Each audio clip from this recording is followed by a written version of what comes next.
tight. Last year, late in March, Cole says, Rob, let's walk 12,000 steps a day for a month. That's not what I said. For a month. Yeah, well, I said something. And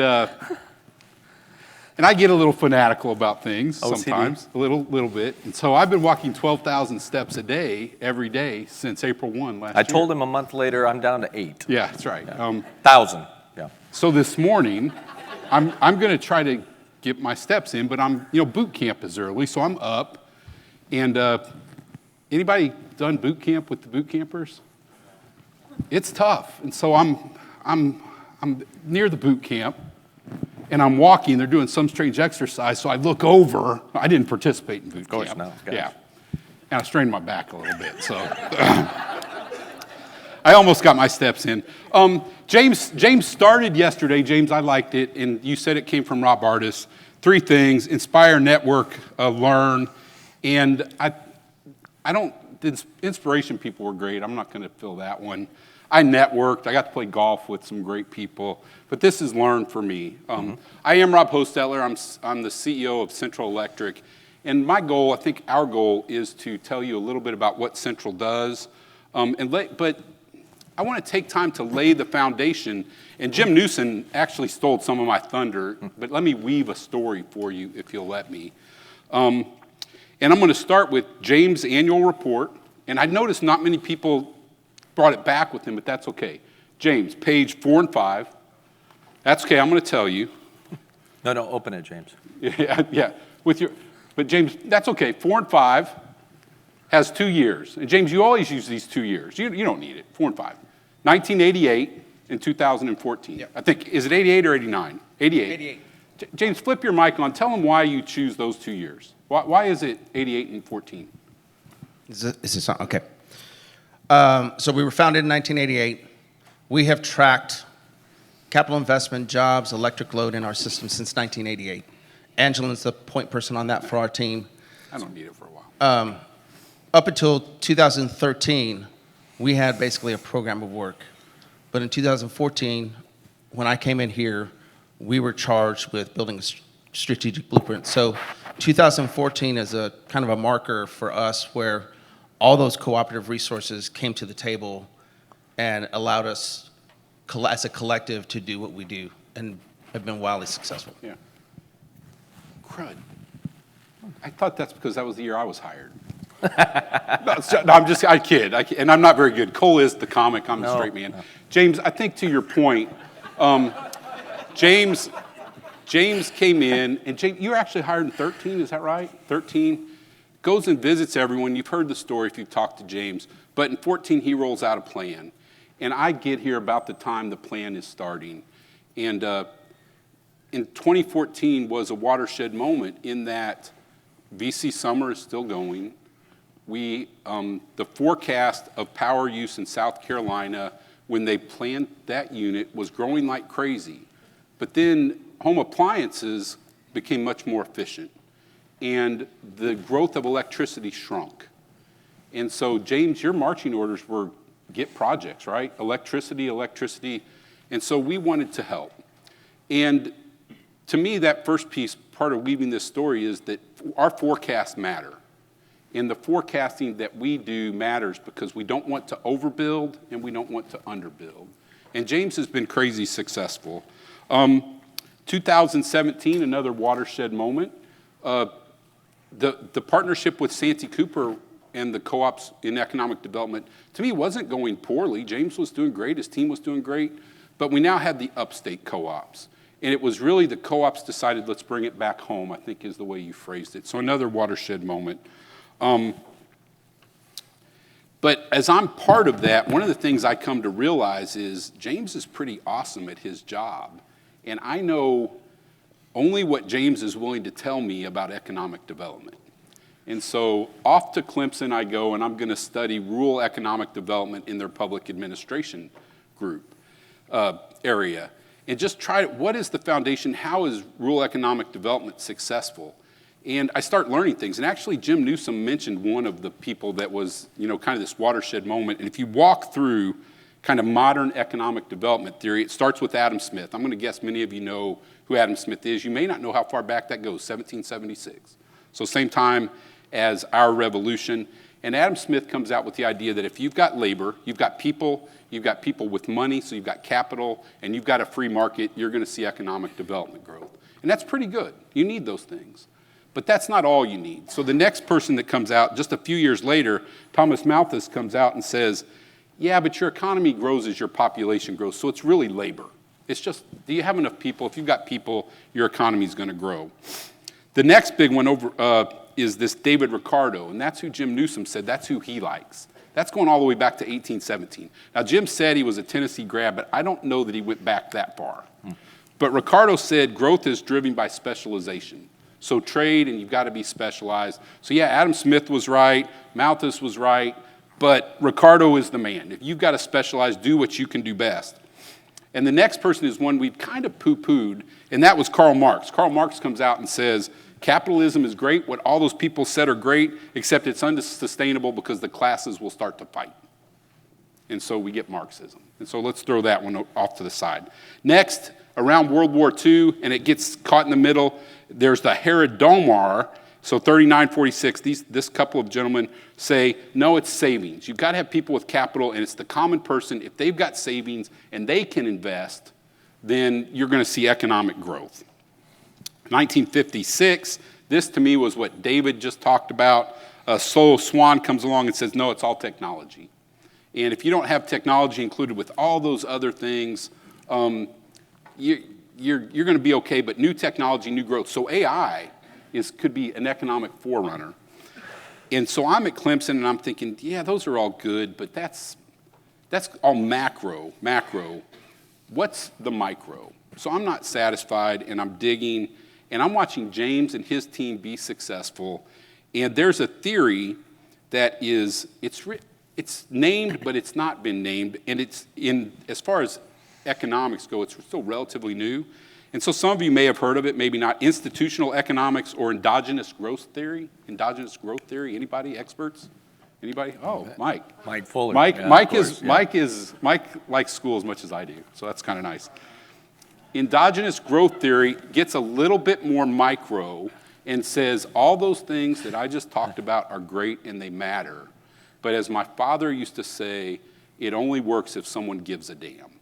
If someone cares and someone's going to go out and represent your community and be the one stepping up to say, I'm willing to make a difference. And to me, that's where the co-ops come in, and James, you personally come in and your team comes in of saying, we want to help our community. So as I'm talking about Central, the Central discussion really is part of the co-op family. So let's talk about rural South Carolina and the people, the local cooperatives, the power team in Central, and where they go together. Co-ops were built by the communities that they serve.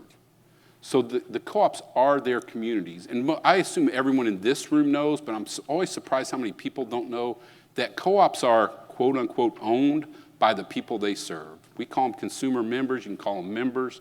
But the people that pay the bills are the ones that elect their local board members, that then elect people onto James' board and our board at Central. And so we have nothing more that we want to do than to help see those local communities survive. So the communities build the co-ops, they're needed, they belong to their communities. If they profit, they share that profit back with their communities. And so I always think about my three pillars of the co-ops are trust. One, you can trust those people because they are community leaders. And if that trust gets broken, the co-ops will take care of that problem themselves because the members will elect a new board. But you can trust the co-ops. When Cole is speaking to individuals, when James, his team, is out speaking to people in economic development, I believe you can trust what they can say because they are doing nothing more than trying to help their local communities. Second is communication.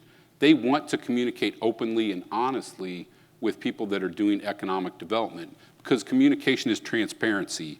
And that really is that third one, the understanding and transparency.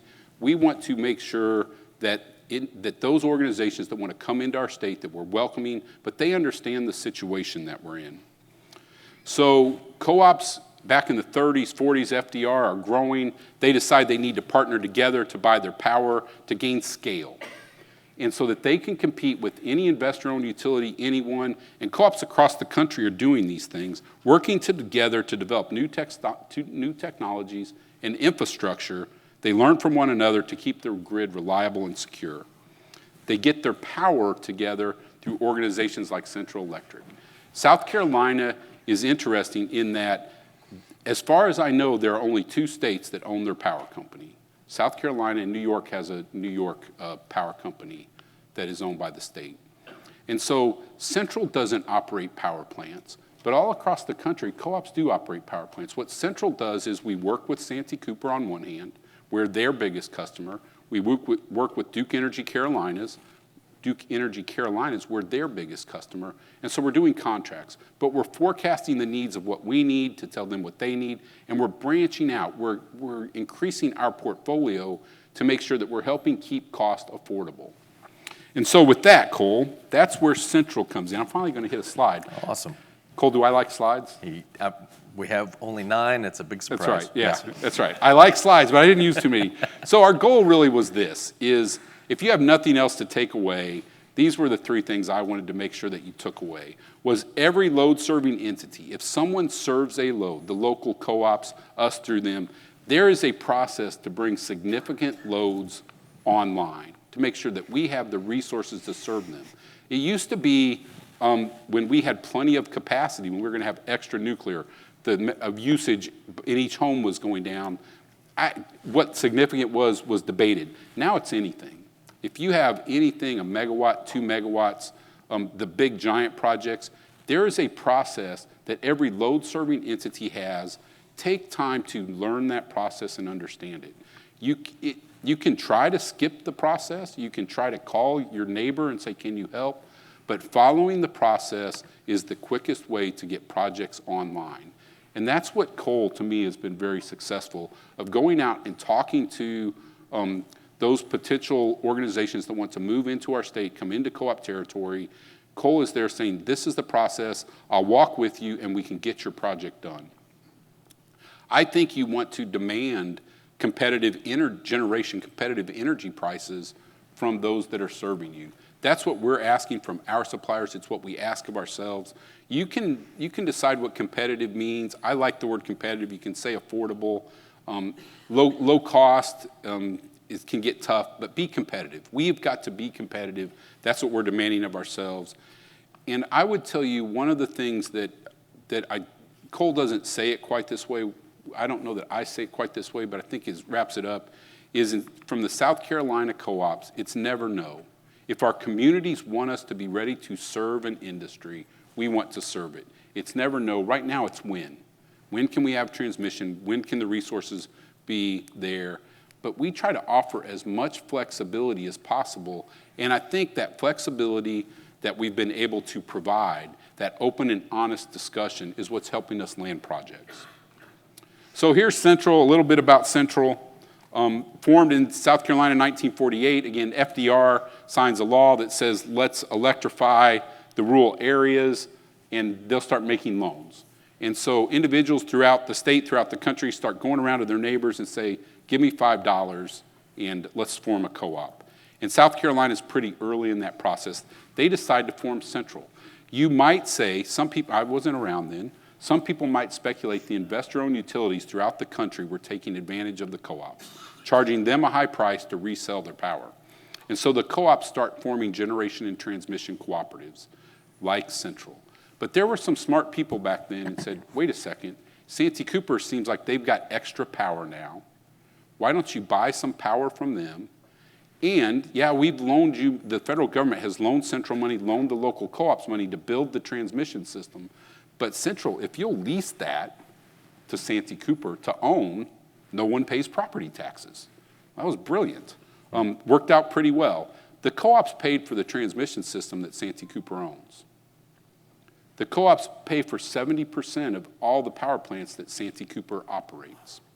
And so our relationship with them matters. And I would tell you we have a good relationship with Santee Cooper. The issue I always have, for those of you that kind of know some of the history, is Santee Cooper says, co-ops, you owe us $1 billion, and we send them $1 billion, and then we say, but we think you overcharged us $2 million. And so we're always the ones fighting for our $2 million back. Where I've asked if they ever wanted to do it this way. You owe us $1 billion. Well, we give them 998, and then they can fight for their $2 million. But that's a whole nother story. Central's members, we serve about 2 million residents in South Carolina, over 900,000 meters. That's about a third of the population. 79,000 miles of power lines amongst the co-ops and us. We cover 70% of the land mass. The co-ops matter in South Carolina, and we're making a difference. Did I say I was going to cover this one? Mm-hmm. And then you're next? Okay, good. Our energy mix has changed. We were getting, in 2005, most of our energy from coal. And I don't know that the board ever came out and said this specifically, but the goal is let's diversify about a third from gas, about a third from coal, about a third from zero emissions. If it can be nuclear, that would be great. And we're getting pretty close. You'll see the purchase power on there. But in all honesty, purchase power throughout the southeast is mostly natural gas. So you could throw that in the gas category. We're not quite a third, but we're getting close. We have small-scale community solar projects, but we are trying to build bigger solar projects. It's just the supply chain that Jim Newsom talked about, we've really struggled with. But we are diversified portfolio, so we're keeping Duke, we're keeping Santee Cooper. We've contracted for some additional base load that will come out of Florida. We have all the transmission rights to get it here. Some intermediate capacity out of Georgia to get it here. Actually, the base load, sorry, thank you. The base load is nuclear in the state. The intermediate is out of Florida, and the peaking is out of Georgia. And we're all set to do those things. One of the things that we realized back as we were making these contracts was getting a power plant built now, depending on the administration, is tough. And so we saw a lot of risk management by go buy power long-term from places that are already built, and that's what we did. We've got 300 megawatts of solar being built as we speak. We've got another 1,500 megawatts planned if we can figure out the right price, and we've got utility-scale battery projects planned. And so with that, Central formed so we can stay competitive at the communities. The communities are making a difference in that economic theory that says someone has to care. And that, to me, is why we're being successful. And now Cole's going to tell you specifically what Central does, and I'm going to sit back and enjoy. Well, Cole's going to unpack some. How are we doing on first. time? Yeah, we're doing all right. Yeah. So, introduced as the guy with terrible jokes. Next to your boss, that's the great family man and the straight guy. We're not off to a good start, but hopefully we'll get there. But yeah. You can't make that stuff up.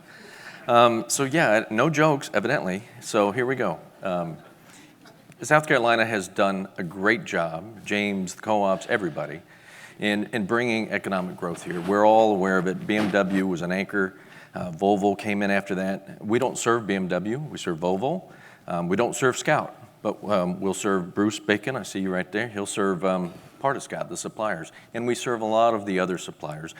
And with the push, quote, push for EV, we'll see where that EV push lands. I know somebody this morning said, I don't know anybody in the South that has a Ford Lightning. I do, John Frick. So now he doesn't hunt, he doesn't work in the fields, but he does have a Ford Lightning. So you're seeing that push, battery manufacturing to support it, other suppliers that support EV manufacturing. So it is here and it continues to grow. We also have the traditional manufacturing. We're all aware of Keith Avery, Newberry, serve Samsung and other Korean suppliers. And then there's that growth in electrification. It's not just, as Rob said, that homes are becoming more efficient, but as manufacturing looks to be more sustainable, they're reduce their carbon footprint, they're moving from gas to electric. There was a project that was looking here that traditionally it was some type of boiler manufacturer. It would typically be like a 10 megawatt load with a gas boiler. But when they switched to electric boiler, it was a 60 megawatt load. So everything that people are doing to electrify the system is putting more pressure on us as the utility. And then, of course, there's data centers. We've had a lot of success in the data center field. We have 1.8 gigawatt, 1,800 megawatts. BC Summer was about 2,000 megawatts. So James did the right thing, and the power team and the co-ops, everybody did the right thing. We're going to have all this surplus capacity. They went out and found the load, but then it wasn't built. So, and if we let that go unchecked and did not work with those data centers, we would see unprecedented, even bigger growth, because they just want more and more and more. We are a 5 gigawatt system, and we will be, by the end of the decade, an 8 gigawatt system. We could be a 12 gigawatt system. You heard about AI, that could double all of it. A 200 megawatt data center, traditional data center, not crypto, under AI is 400 megawatts. And they want to grow faster and faster. And they say, well, we're more flexible. Well, flexible means instead of running 95% of the time, they can run 85%.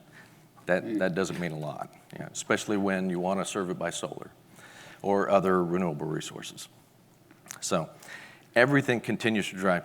The thing that gets lost in some of it, because we heard this at NRECA earlier this week, is that all that manufacturing also benefits the communities in other ways. You see that job growth. You see that community building up.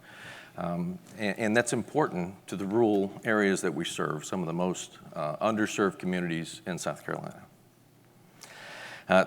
We actually stole this chart from Power Team, but if the blue line on the bottom is what's already contracted and in place, the middle line is what could happen, decision pending, and then the top line is where we could go. That's, again, back to that point of we're 5 gigawatt. This is the growth we're seeing, we could see, and could be, and that doesn't include everything that we hear every day in and out.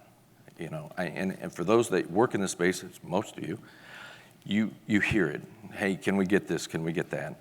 And it just, right now, it never stops, and it's a challenge. So how are we going to solve this problem? One, Rob already said it, we need to work collaboratively with our partners, Duke, Santee Cooper, and others. We are taking a new chapter for the co-ops and developing our own resources, going out getting PPAs from third parties, which is, I think, great for the state. I think it's great for the co-ops. But we have to work with those partners to invest in new generation, new transmission. Santee Cooper's got a plan, Duke's got a plan, but we all have to work together to make sure that it happens. There's, legislation at the State House. It was talked about. James kicked that off at the start of the conference. How important it is that we move that forward so we can start developing the resources and making the investments in our infrastructure to be able to serve the loads and the industries that want to come to South Carolina. But in addition to that, we have to think outside the box, and we have to work with those consumers. The data centers, and there's others, there's some really savvy manufacturers that I've had the pleasure of working with and talking to that want to bring their own solutions, and we should not. I think, I want to say this politely, traditionally as utilities, we would just want to build. We want to build, we want to generate, we want to supply. I think we have to get out of that mentality. If there's a consumer that wants to co-locate generation, we should work with them. We should take advantage of that. Hey, we'll serve you, we'll help you do this, but you let us use that generation when we need it, Backup generation. A lot of the data centers, hospitals, everything, they have generators there today. Let's figure out how to use those during peak times to keep the lights on. The number one goal of the electric co-ops is affordability. Second, it's reliability. Agreed. That's right. Reliability. We want to keep the lights on. That's the most important thing. So we need to work collaboratively with our partners, but also with consumers that can bring those resources to us and make that happen. Because that's the most important thing. It's back to you. I didn't say any jokes. Well, here, let me go back. I'm going to ask the first question, if you'll let me. Cole, if you've got a load that's coming, how important is it that their load is in the forecast? Oh, incredible. Yeah. Because we don't develop it, right? The generation today. So we have to get that information to our partners to make sure that they know. And if it's not there, we can't plan for it. A lot of times, traditionally, all the effort was spent on interconnection. Months and months and months. Chris Ware, he was referenced. But now, that doesn't matter. We can spend all months planning, the engineering about interconnection, doesn't matter if the generation's not there. And the generation can't be planned for if it's not in the load forecast. So Cole, can I connect dots real quick? Just sure. so for the economic developers, anybody who's taking a look at sites, we're getting a lot of inquiries from developers that want to lock up land for data centers or the large projects that they think are coming. If they are not taking advantage of talking to that team right there or letting us connect you to that team, there's a good chance that they're going to take down a piece of property that they're not going to be able to get the amount of power they want. So it's super critical that there's conversations that are happening before these developers are taking down property. James, you were listening. You were listening. I appreciate learn, right? Well, learn is one of the things. Yeah, everyone has a process. The co-ops have a process. We're part of that process. James is part of that process. But know the process. Make sure that your projects are in the process, particularly ones that are we put significant. But if you've got large loads, we have transmission constraints and we have generation constraints. But again, as Cole said, it's that flexibility that we are offering people, and it's helping our members be successful, people in this room, of where we can be successful. We don't say no, it's when, and it could be at what cost. Yeah. But it's not no. And then we are demanding of ourselves competitive generation. And so again, if you take nothing else away from our piece of learning today, and we're the last ones, that's it. And I think, James, with that. Well, I will add one other thing. Yeah. The thinking outside the box, and I think the data centers are good partners in this, and that is they will invest in our future. They've done a good job of, because we want to help serve. They take a lot of resources from us in terms of interconnection, generation, but they'll pay for it. So we don't put that burden on the rest of the communities that those projects come to. And I think that that's an important message in working with them. So Cole, before we take questions, perhaps we try straight man comic. Okay. And I don't know, I be... He told me he was going to add Can I be I'll be David Spade, you be Farley, or I don't know, other ones, Cheech and Chong? I thought we were going to do Penn and Teller because you're tall. But for instance, you were telling me the other day, in our small town, Cole, I live in the same town, right. We have a furniture shop, that has one set of escalators. They either can go up or down. Right. But you're a little afraid of the escalator, right? Right. So I take steps to avoid them. That's not the dad joke I thought he was going to lean into. James, I'm glad he did. He's taking steps to get over it, right? Yeah. So that's pretty good. Our one escalator. Questions, anything in the back? Thank you, Frank, for laughing at that.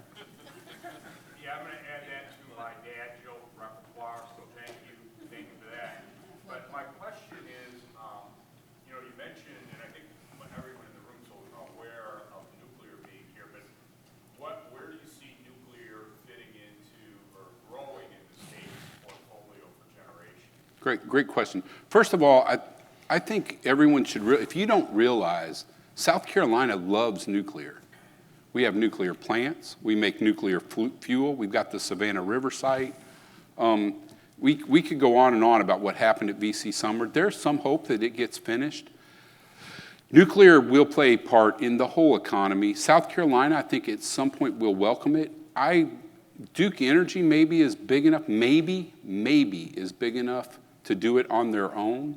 I don't think Santee Cooper's big enough to do nuclear on its own at this point. The co-ops aren't interested at this point. There's a person at NERC, which is one of the organizations that oversees the electric grid, and the CEO of NERC says SMRs are probably the future, small modular reactors, but gas is a bridge technology, and that bridge is really, really long. And so nuclear, I think, will come, but it's going to be expensive, and it's going to take a while to get there. But our state will embrace it if it comes. And the expensive part, again, I think that's where we collaborate. Yeah. If there's data centers is the obvious, candidate for that. But if they're willing to invest, let's work with them, right? Let's make that happen. Yeah, if they are willing to put their take the risk. Correct. And again, not to throw too many numbers, but at least you can get the scope and scale of it. The project, so VC Summer that failed in South Carolina, or we didn't finish is maybe the right way to say it. They finished Vogel, identical plants, 90 miles apart. Its final cost was about $13,000 and change dollars per kilowatt built, $13,000. You can build a very efficient gas plant right now for about $2,000, same size. That number's gone up to 2,800, I heard this week. 2,800. But still, You can buy a lot of natural gas before you reach that. The small modular reactors right now, so again, lots of capital, lots of risk at $13,000 and change. The small modular reactors are probably double that, but it's less risk because it's less money up front. So 20,000, 26,000. Yeah. Thanks for the information today. Very, very insightful. You talked about data centers a little bit, and I know you have to have the capacity to serve them, but I know there's been some movement in the legislature, maybe to step in and put some stop to that temporarily. Do you have any idea of the likelihood that something like that might happen? What's our stance? You wanna- we're supportive of whatever happens. Yeah, you know, it's tough. We're here to say we don't want to stifle economic development. And data centers are the driving force in economic development, not in the state, in the country. It's everywhere. So there has to be a balance, and we heard it right before, right? Great talk on AI. They want to, use AI to compete with China. We are going to have to build data centers for AI if that is the national policy to beat China in AI. That's that it. So somebody has to make a decision on if we're going to continue to build data centers or not at the national level, I think. Maybe, states take that challenge on themselves. But you cannot separate the two because data centers consume energy, massive amounts of energy. So those policies have to align, and you either streamline the generation or you curtail the data center growth. If you just let data centers and AI go on unchecked, then you have to fix the energy problem, right? Give us the ability to create new gas pipelines, new everything that we need, transmission infrastructure to support a national effort on AI. Yeah, Can I just chime in on some of the additional speaking points we have with the legislature is these large data center loads, they pay, I'm not sure the disproportionate share is the right word, but we have fixed costs, and those fixed costs are here whether data centers are here or not. But they help defray a lot of costs that our members, residential members, are not going to have to pay. Second thing is that for communities, and we saw this QTS up in York, we went to go visit with them, the resource, the tax income that they're going to bring into that community, even with a fee in lieu of tax agreement, is huge, huge. So those are benefits. People will say there's not enough jobs. If you look at Google in Berkeley, which I was told it's safe to actually say that word now. So Google in Berkeley. he okayed it. You said it, not us. This is legal counsel's right here. But they've grown in solid increments year over year, right? Is it 50 megawatt blocks, something like that? Yeah. But those That's the construction number crews you have been can't on say. site from the very beginning. So Yeah. they might be technically second non-primary jobs, but they're primary jobs. They've been there. They continue to build. That's having a ripple effect on communities. So it's not bad, right? But we've just got to be prepared and have a pathway on how to meet their needs. Not to filibuster this question, let me throw something Yep. in. I think our official stance is, and Cole gave it more, I guess, engineering terms, is data centers themselves aren't inherently good or bad. I use ChatGPT to say, tell me all the straight men and comic teams, and they gave me all the way back. I did that while we were sitting over here during AI. If we're going to use AI, and I said, give it to me in a table. It was really nice. I could pull it. I turned my phone off, or I'd pull it up and show you. But if we are, as the United States, as citizens are going to use it, we want that technology. And the AI data centers, the big ones themselves, maybe where they're located doesn't matter. But when they start to do things like Dave was talking about of, I'm using it for something in my business, you want that one close. You don't want that one over in China. the people that are running, not the learning of the system, but once it's been learned, once AI learns that it's used, you want that close to home. And so they're not good or bad. As far as the legislature is concerned, that's what we're trying to tell them. I don't think we should give them deals, and they're not asking for deals. They're willing to pay their fair share. And all the costs up front. And the cost up front. The ones that are credit worthy, the ones that are the names that we know. That's what we're hearing. So sorry for the long answer from all three of Bid, us. I think you had your arm up. No, I just had a question. What are you seeing across the state from an appetite standpoint for counties to support data centers, knowing that they obviously need power, we have it, on one scale or the other, but the incentives needed, to your point earlier, what these feelos are giving up, what they need to be competitive on the personal property side. Should we let James answer that? I'm going to say something then. So what are other counties doing? I mean, we're built differently, and everybody's different in this state right now, but what's the view? So I'm going to comment, but then James is the better person on that. They're not looking for incentives. So data centers want to come, they want to pay their costs up front, as James said. They're defraying the stranded cost and the nuclear debt. And as we move into this next phase of having to build generation to serve them, they're going to pay the incremental cost above and beyond to take that burden off of. So there is no incentives. They're paying their cost. Now, as to the counties, I'll have to defer to James. James, let me give you an intro. I'm deferring to Warren, and Warren's deferring back to me. So go ahead. So and maybe it's to me, the one place to me where I think co-ops become special about that is what I talked about, right? Is owned by their communities. Right. And if the community wants it, then we want to help get it. The local co-op, Central, James, if the community is not interested at a county perspective, then the co-op will know, and that's not where James and his team are trying to locate them. Yeah, is that- Can I just say something about what you said earlier? QTS York, we went and saw. A school district came with us Yes. to that visit, and somebody who was probably started as a teacher and then worked their way up. Gift baskets for everybody, like teachers do. I've never seen anything like that in all the years I've helped support the co-ops and Power Team and Economic Development to have this nice. That revenue is allowing them to build a brand-new high school right across from QTS. Right.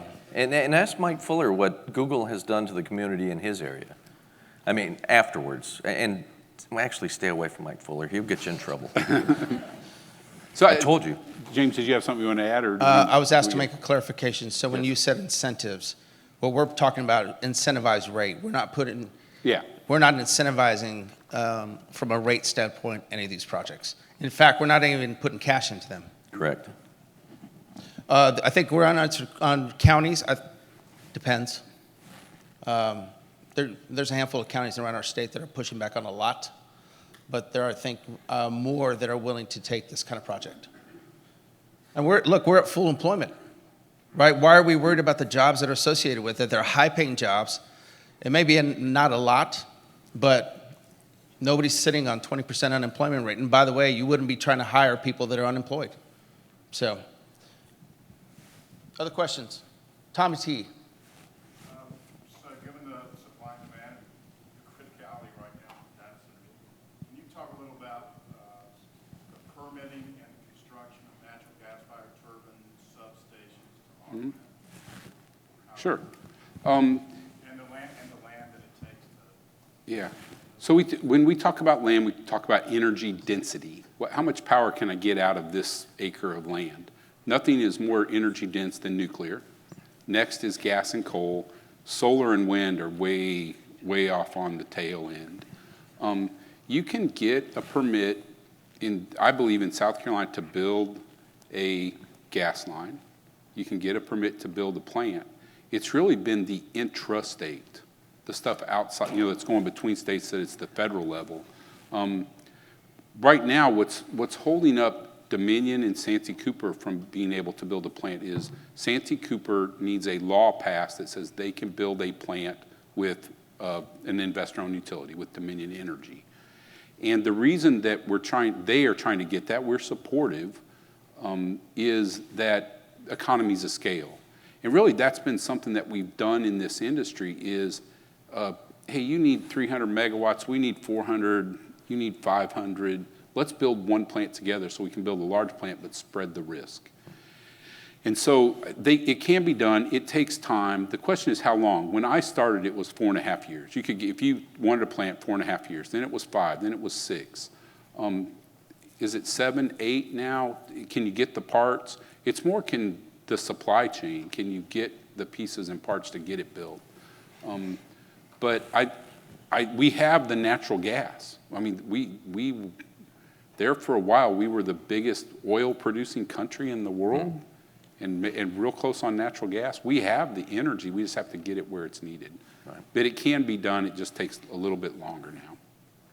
So that, hopefully, we can't really see you, but with the big Tommy? light, but hope. What about like your footprint? Yeah, so nuclear, they get a lot of space because they don't want you around. For natural gas, 150, 250 acres is probably plenty for a pretty good sized site. Again, one of the things that we like to do is, because I did this, was there's a lot of federal rules that become state rules that you can do things within your property line, like create dust, but you're not allowed to let dust leave your property line on a construction site. Now, if you're a small one, they don't care, but if you're a big one, so we like to buy a lot of land so that we don't have to, again, we follow the law, but I own a lot of land. So you'll see organizations buy more land to control those kind of rules, simple little rules. But if you have 150 acres, you could build a gas plant. Before we take another question, I want to have y'all comment on, you guys are getting R5s from projects that want to be up and running in, say, 36 months. Is that right? 24. Sometimes 24.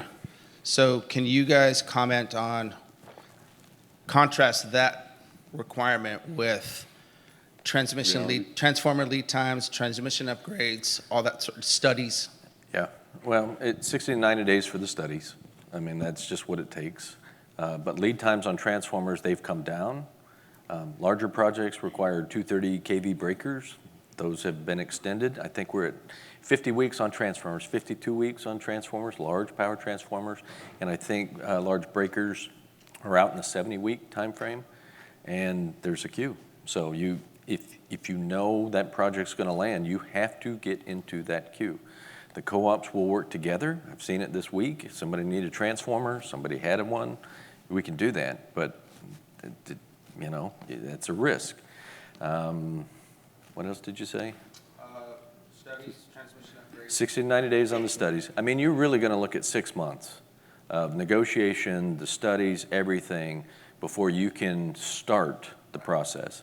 For larger projects, you're going to have to go to the Public Service Commission, get a CPCN, Certificate of Public Need. Necessity. So that takes about 6 month process. The PSC has been very good. We've got 2 for large projects, so they're good to work with. And in that time, you can get some other permitting done. You can get site prep and everything else. You just can't do a lot of work until you get that CPCN. So with lead times, you're probably looking at least 3 years. Chris Ware would say 3 to 5 because he's a real engineer. For a significant project. For a significant project, yes. And that significant in the transmission scope of things is probably 100 plus megawatts. Know the process. Know the Yes. process. Yeah. So that's one of the things that I think they have been, they exude excellence at really managing expectations so that we're not over-promising on things that are going to impact your communities. So those conversations are critical. Again, emphasize that. Yeah, and one thing, someone reminded me on my watch, the information that you get from those RFIs is critical, right? A load ramp, how fast are you going to go up? They say 24 to 36 months. What does that mean? Is it 5 megawatts a month as soon as construction is done? That is important, and it can't change. When you get into that study queue, if you change, you go back to start, and you may have to pay another study fee. So get your ducks in a row up front, figure it out, and don't change. And we'll help with that. Yeah, we'll help. And there's good people in the room. Some of us had that discussion. That can also help you. Some good engineering firms. But it's really critical. If you're serious about a project, make a decision on what you need, what you want, and stick to it. And that's, again, all over the country. It's not just specific to us. That's this is national. everywhere. And you can go to your local cooperative representative. You can contact Angela, Warren, Mark on our team to help connect the dots for you.